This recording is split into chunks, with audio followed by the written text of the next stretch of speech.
भोपाल से मिल रही बड़ी खबर के साथ जूडा और मेडिकल टीचर्स एसोसिएशन विरोध प्रदर्शन कर रहे हैं। मेडिकल कॉलेजों में प्रशासनिक अफसरों की नियुक्ति का यह विरोध है। प्रदेश के सभी 13 सरकारी मेडिकल कॉलेजों में विरोध प्रदर्शन होना है। हमीदिया अस्पताल और जीएमसी में सेवाएं बंद कर दी गई हैं। कमोबेश यही स्थिति प्रदेश के सभी 13 सरकारी मेडिकल कॉलेजों में प्रशासनिक अफसरों की नियुक्ति का विरोध किया जा रहा है।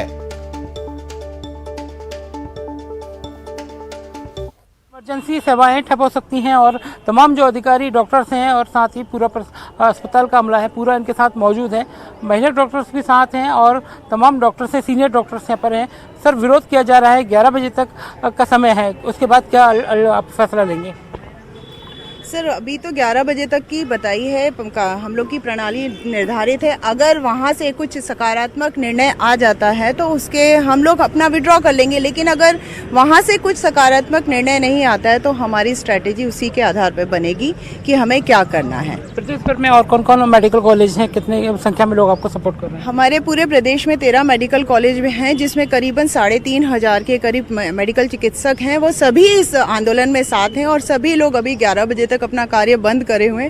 इसके अलावा कल जो हमारी मीटिंग हुई थी या प्रदर्शन था, उसमें मेडिकल डॉक्टर्स जो और भी डॉक्टर्स हैं और जो ग्रुप्स हैं, IMA नर्सिंग होम एसोसिएशन, उन सभी लोगों ने भी हमारे साथ होने की आश्वासन दिया है और वो सब हमारे साथ हैं। तो 11 बजे तक जो भी निर्णय आता है उसी के आधार पर हम लोगों की आगे की हमें क्या करना है वो तय किया जाएगा। सर, क्या तैयारी की जा रही है कि अगर प्रशासक नियुक्त होगा तो इसका विरोध है या फिर आप लोग और कुछ दूसरा रास्ता भी सुझाव दिया है आपने? देखिए, हमारा विरोध सिर्फ और सिर्फ प्रशासक की नियुक्ति का है और वो जो विरोध है वो इसलिए नहीं है कि हम कोई प्रशासक से हम उसको हीन समझते हैं लेकिन इस मेडिकल कॉलेज में, चिकित्सा शिक्षा में, शैक्षणिक संस्था में ब्यूरोक्रेसी का, डिप्टी कलेक्टर का या SDM का कोई स्थान नहीं है। उनके आने से ये व्यवस्थाएं पूरी तरह से खराब हो जाएंगी। जो छात्र हैं, जो उनकी गुणवत्ता पर असर पड़ने वाला है, जो मरीजों की व्यवस्था है उसकी गुणवत्ता पर असर पड़ने वाला है। और चिकित्सक होने के नाते ये हमारा धर्म है कि हम इस चिकित्सीय संस्थानों को बचाएं। तो क्या लग रहा है, मरीज कहीं ना कहीं प्रभावित होंगे इससे? इसके लिए भी कुछ विकल्प?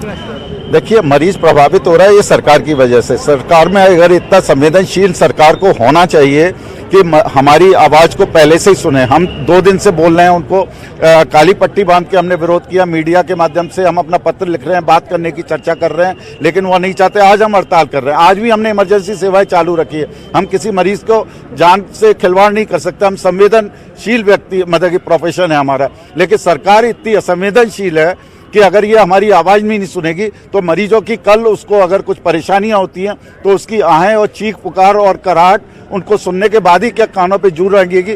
क्या उसको IAS और इस लॉबी काले अंग्रेजों पे इतना विश्वास है कि वही देश को चला सकते हैं? तो अपनी कुर्सियां खाली करें और उन पे उनको अंग्रेजों को बिठाए, काले अंग्रेजों को, उनसे देश को चलवाएं। बिल्कुल। तो ये कड़ा विरोध किया जा रहा है, डॉक्टर्स लॉबी है पूरी और एक साथ मिलकर विरोध किया जा रहा है। तकरीबन 13 ऐसे मेडिकल कॉलेज हैं प्रदेश भर के और GMC के तमाम सीनियर डॉक्टर हैं। इनका मिला जुला विरोध है और एक ही विरोध है कि प्रशासक इन अस्पतालों में या फिर कॉलेजों में नियुक्त न किए जाएं। कैमरा पर्सन संजय नामदेव के साथ जितेंद्र शर्मा, न्यूज़ 18 भोपाल। और सहयोगी जितेंद्र इस वक्त हमारे साथ जुड़े हुए हैं और प्रदर्शनकारी भी उनके साथ हैं। आज ये प्रस्ताव भी आना है प्रशासनिक अधिकारी की नियुक्ति और इसी से ऐतराज है। जितेंद्र, आर्या पार के मूड में ये तमाम लोग लग रहे हैं, क्या कुछ इनका कहना है और आखिरकार जो प्रशासनिक अधिकारी है उसकी नियुक्ति पर ऐतराज क्यों? जितेंद्र,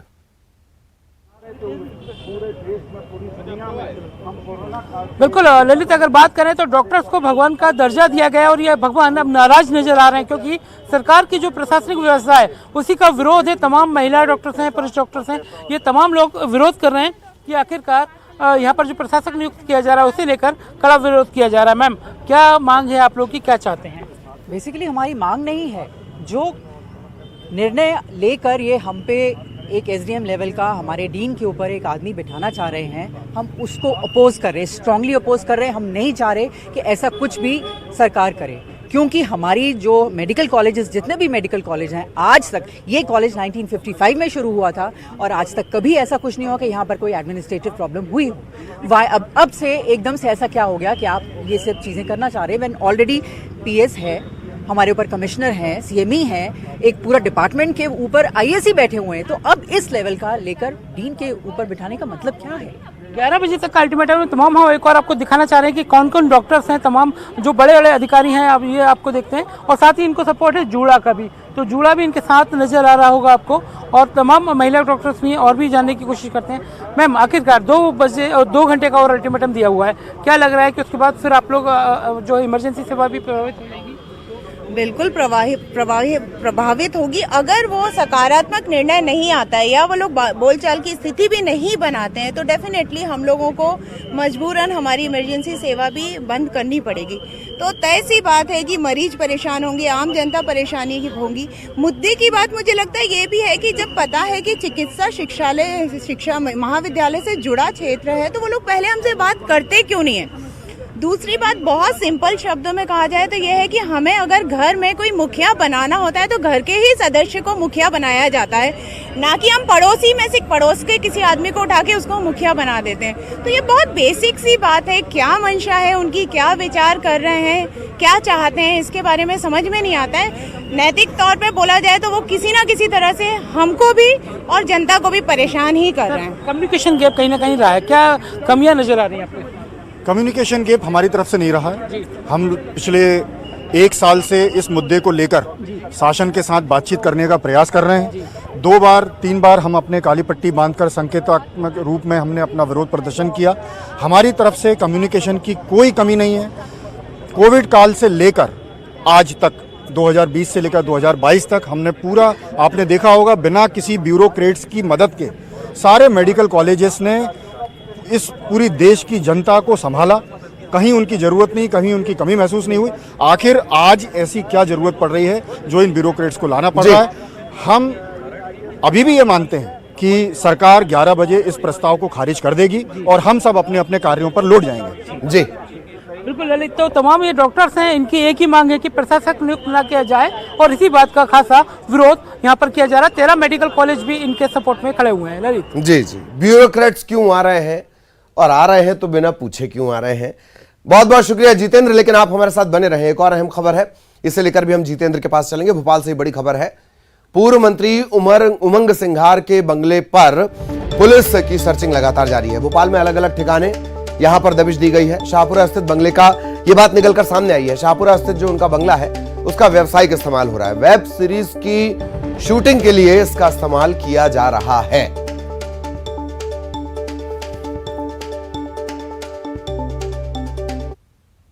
की मुश्किलें लगातार बढ़ती जा रही हैं। भोपाल स्थित इस बंगले पर पुलिस ने कल भी दबिश दी, लगातार निगरानी रखी जा रही है और भोपाल के अन्य जो ठिकाने हैं, चाहे वो कलियासोत का फार्म हाउस हो या फिर उनका सरकारी आवास, वहां पर पहुंचकर पुलिस लगातार उनकी सर्चिंग कर रही है। भोपाल की जब उन्हें लोकेशन मिली तो हालांकि भोपाल के इन बंगलों में काफ़ी समय से वो नहीं पहुंचे हैं। आसपास के लोगों से भी, पड़ोसियों से भी हमने जाने की कोशिश की कि आखिरकार यहाँ पर पूर्व मंत्री या फिर उनके परिवार के कोई लोग कभी यहाँ पर पहुंचे हैं। क्या नाम है सर आपका?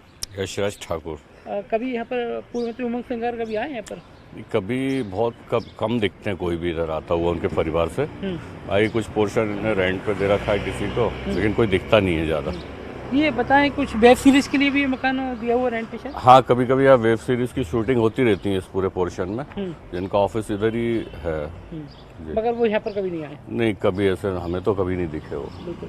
तो ये यहाँ के नेबर हैं, पड़ोसी हैं, इन्होंने ये बताया कि बंगला हालांकि पूर्व मंत्री उमंग सिंघार का है, और मगर यहाँ पर दूसरे काम जरूर किए जाते हैं। वेब सीरीज की शूटिंग के लिए बंगला जरूर अलॉट किया गया है, मगर उनकी यहाँ पर मौजूदगी कमी देखी जा सकती है। मगर पुलिस की जो है निगरानी में लगातार बने हुए हैं। अब देखने वाली बात है कि आखिरकार उन्होंने इस पूरे बीच एक वीडियो भी जारी किया है, उसमें लेकर उन्होंने कहा है कि महिला उन्हें ब्लैकमेल कर रही है, 10 करोड़ की मांग कर रही है। इन सारी बातों का उन्होंने आरोप लगाया, मगर पुलिस सारी बातों की इन्वेस्टिगेट करने के बाद यही पता लगा रही कि आखिरकार वो कहाँ पर छुपे हुए हैं। कैमरा पर्सन संजय नामदेव के साथ जितेंद्र शर्मा, न्यूज़ 18 भोपाल। और सहयोगी जितेंद्र इस वक्त हमारे साथ जुड़े हुए हैं। जितेंद्र के पास एक बार फिर आपको लिए चलेंगे। जितेंद्र, क्या कुछ अपडेट? लगातार दबिश दी जा रही है। आपने भी उस बंगले की आपने जो पड़ताल की वो भी हमने आपको दिखाई, दर्शकों को दिखाई। क्या कुछ अपडेट इस वक्त?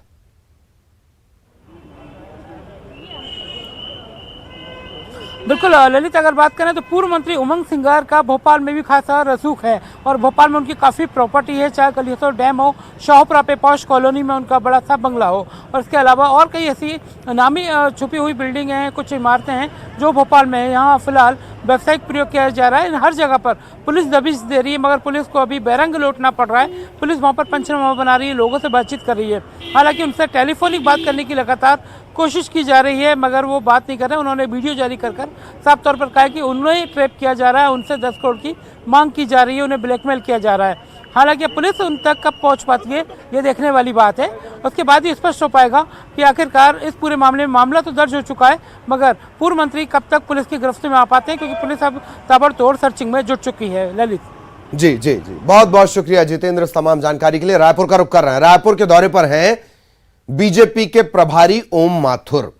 आज बीजेपी कोर ग्रुप की बैठक लेंगे, प्रदेश पदाधिकारियों के साथ बैठक करेंगे।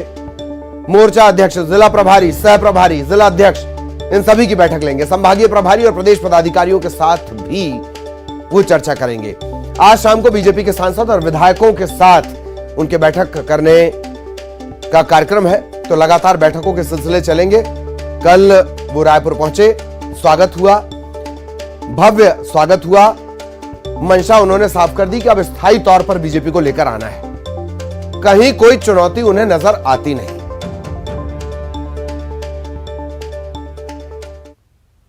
और सीधा रायपुर लिए चलेंगे, देवव्रत आपको नजर आ रहे होंगे। देवव्रत, ओम माथुर आज ताबड़तोड़ बैठकें लेंगे, पर हैरत की बात यह है कि कल शाम को ही उन्होंने साफ कर दिया कि कहीं कोई किसी तरह की चुनौती नहीं है, भाजपा को स्थायी तौर पर वो सत्ता में लेकर आने वाले हैं, फिर भी ताबड़तोड़ बैठकें चलेंगी। देवव्रत जी, परमानेंट सरकार बनाने का दावा और इसके बाद लगातार मैराथन बैठकें। और इस दौरान पहली बार जब ओम माथुर छत्तीसगढ़ पहुंचते हैं तब उनका ये बयान भी आता है कि उनके लिए यहाँ पर कांग्रेस चुनौती नहीं है और बीजेपी की परमानेंट सरकार बनेगी। अब उनकी रणनीति क्या है, क्योंकि पहली बार प्रदेश प्रभारी का दायित्व मिलने के बाद यहाँ पहुँचे हैं, यहाँ के नेताओं से मुखातिब हुए हैं, कार्यकर्ताओं से मिल रहे हैं, और आज जब मैराथन बैठकें चलेंगी तो शायद जिस रणनीति पर वो इतने कॉन्फिडेंट होकर के ये कह रहे हैं कि यहाँ पर बीजेपी की परमानेंट सरकार बनेगी, तो उस रणनीति के तहत शायद इस बैठक में चर्चा हो। लेकिन अभी तो बीजेपी मुश्किलों से जूझ रही है और वो मुश्किल है भानु प्रतापपुर के उपचुनाव की। तो जाहिर सी बात है कि जब बैठकें चलेंगी और दिग्गज नेता जुटेंगे तब इसकी भी चर्चा होगी। लेकिन जो पहली बैठक है वो सुबह 10:30 बजे से चलेगी, जिसमें कोर कमेटी के सदस्य मौजूद रहेंगे। इसके अलावा जिला अध्यक्ष पहुंचेंगे, सभी मोर्चा के जो अध्यक्ष हैं उनकी मौजूदगी रहेगी, जिला प्रभारी, सह प्रभारियों की मौजूदगी रहेगी।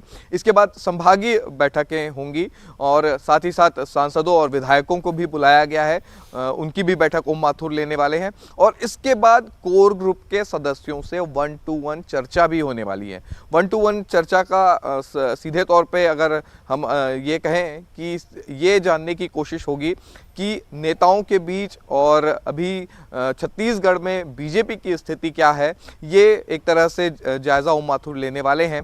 तो सभी पदाधिकारियों की तो बैठक होगी ही, लेकिन उससे पहले सभी मोर्चा प्रकोष्ठों और इसके अलावा जिला अध्यक्षों की बैठक होगी और उन अध्यक्षों को बुलाया गया है। सुबह 10:30 बजे से लेकर के शाम तक ये बैठकें चलेंगी। इसके बाद कल भी बैठकों का दौर जारी रहेगा। हालांकि इसे मिशन 2023 से जोड़ करके देखा जा रहा है, लेकिन मौजूदा जो स्थिति है बीजेपी की उस पर चर्चा करना ज़रूरी है।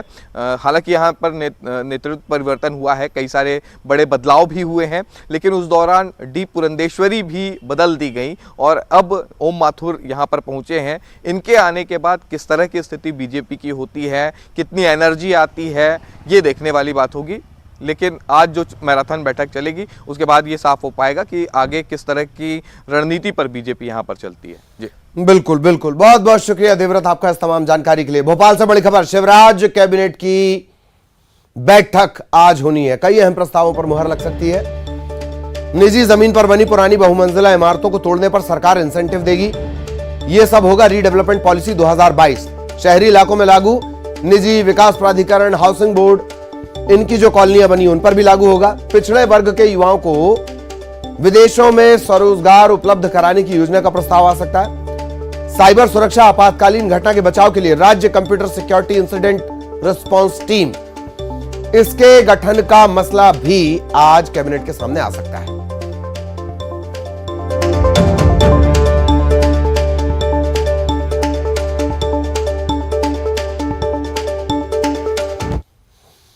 इधर सीएम शिवराज सिंह चौहान आज इंदौर जाने वाले हैं। सीएम प्रवासी भारतीय सम्मेलन और ग्लोबल इन्वेस्टर्स समिट की तैयारियों की समीक्षा करेंगे। शाम 4 बजे ब्रिलियंट कन्वेंशन सेंटर में तैयारियों की खुद सीएम समीक्षा करेंगे।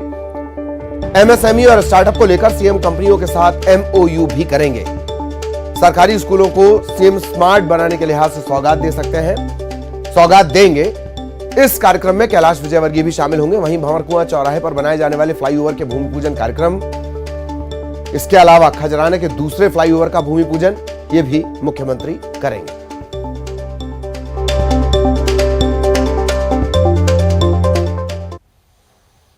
इधर कांकेर में नक्सलियों का उत्पात जारी है। नक्सलियों ने मोबाइल टावर में आग लगा दी है। छिंदवाट और भैंसापुर में टावर को आग लगा दी गई। 24 घंटों में 8 टावरों को नक्सली नुकसान पहुंचा चुके हैं। 2 नक्सलियों के मारे जाने की बौखलाहट ये सामने आ रही है। इसके अलावा आज नक्सलियों ने बंद का ऐलान भी किया है, बंद का आह्वान भी किया। फरमान इसका सुनाया गया था, पर्चे बांटे गए थे।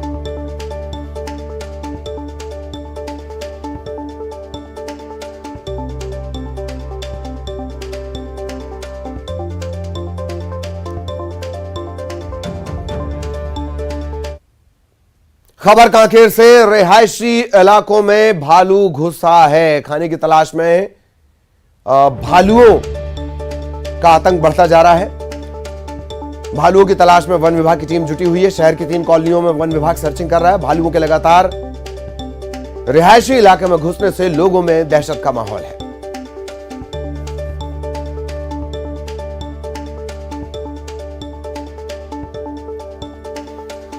इसी से जुड़ी खबर भी हमने आपको दिखाई थी।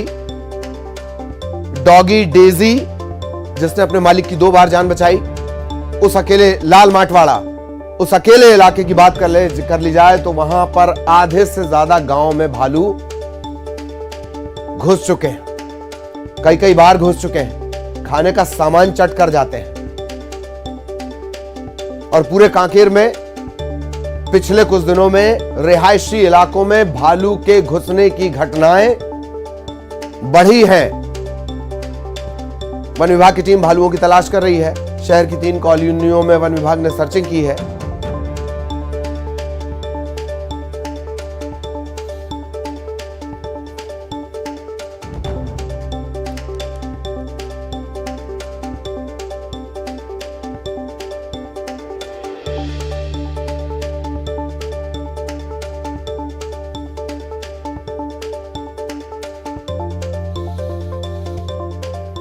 सहयोगी खेम नारायण इस वक्त हमारे साथ जुड़े हुए हैं। खेम नारायण, भालुओं की बढ़ती दस्तक रिहायशी इलाके में, खासतौर पर गढ़िया तालाब वाला जो इलाका है, वहां पे भी बार बार इस तरीके से भालू आ रहे हैं, क्या अपडेट? चलिए, तो कुछ तकनीकी दिक्कत है। खेम नारायण से इस वक्त हमारा संपर्क नहीं हो पा रहा है।